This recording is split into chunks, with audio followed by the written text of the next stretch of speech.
but there's a step that we have to traverse first, which is the destruction of price, the sharing of what used to be proprietary information from which the industry. Well, every industry has to go through this. Just like for me, I have a bunch of mutual funds. I have a portfolio of investments.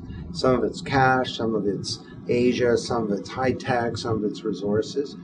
Every company needs a portfolio. And every bank and financial services company needs a portfolio of intellectual property.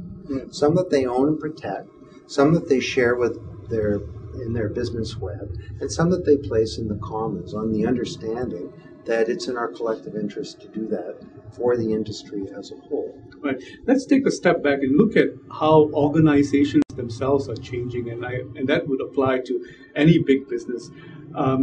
Even as the world gets into a collaborative type of a phenomenon, what's happening at traditional hierarchies and reporting structures? And hierarchy is very important in financial services, where banks and financial institutions get their rules from regulators who sit on the top of the hierarchy and then pass down the opportunities down the line.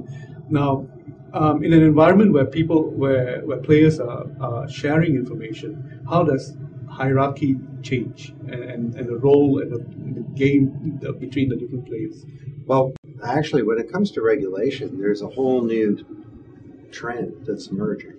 I have a whole chapter of this in my new book that's upcoming next year. It's called Rebuilding the World, a modest little book. But it's about the citizen regulator. You see, citizens now can get access increasingly to information and knowledge, and that becomes power. And companies, because of transparency, are becoming naked. And if you're going to be naked, well, fitness is no longer optional. You need to be buff. And sunlight is the best disinfectant. So citizens are bringing sunlight to bear. I think a lot of our regulation may actually not be necessary, because citizens are going to be able to self-regulate to a certain degree. The IT industry was able to make that transition quite lightly, in a very logical sort of way. Banking, however, was regulated from day one. So, the regulator is going to say, I want to roll in all of this.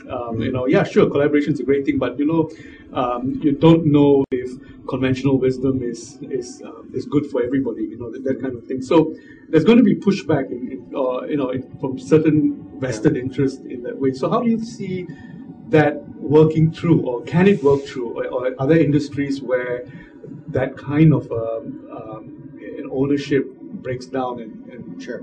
Well, first of all, let's be clear. Hierarchies are not going to go away. And when we're talking about collaboration, there are many different types of collaboration.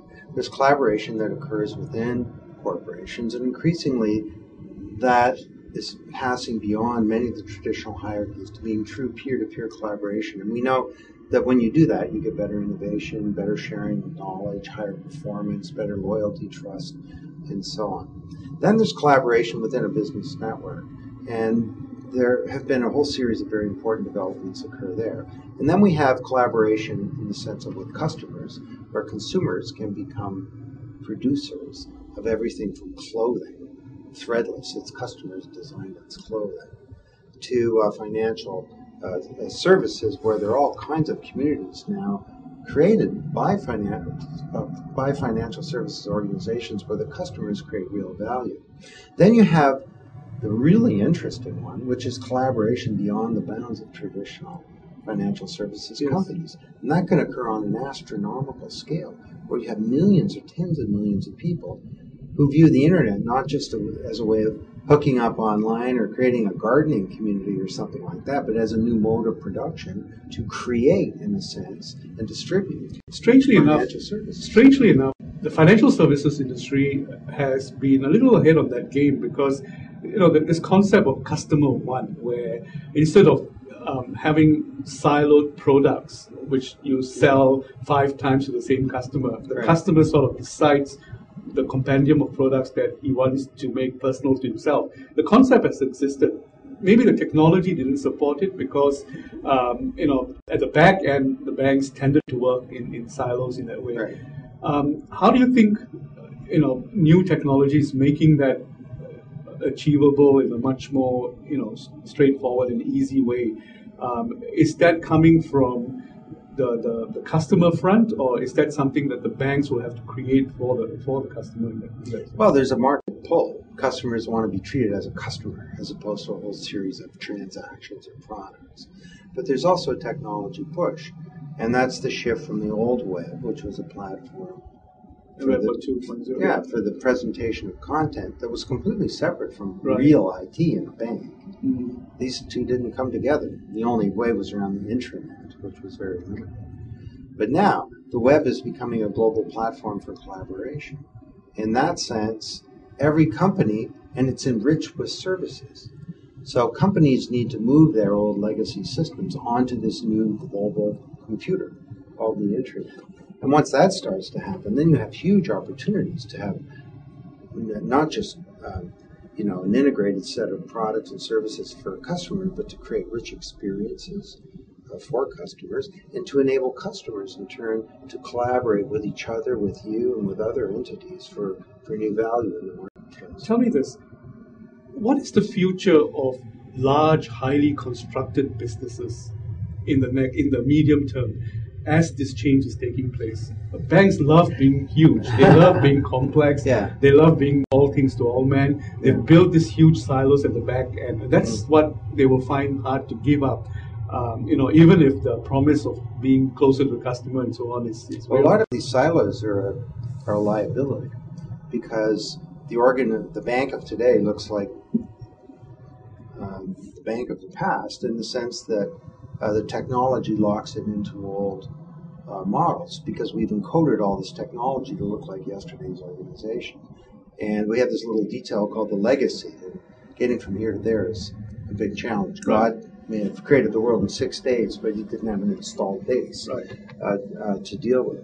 So, but increasingly, there are big opportunities. Are you a friend of the big corporation? Are you a believer that the big corporation will continue? Well, interestingly, as the web enables collaboration, it doesn't mean the companies get smaller.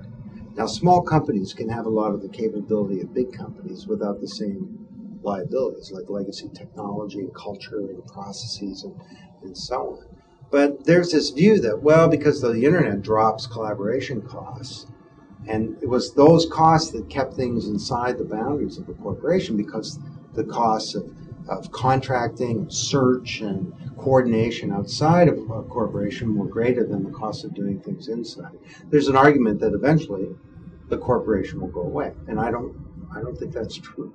Because first of all, collaboration costs for many things will always be lower within the boundaries of a company, where you can have much more tightly and effectively integrated capability. But that makes the barrier of entry lower on a point-for-point. Absolutely. It means that big companies can have all kinds of new competitors.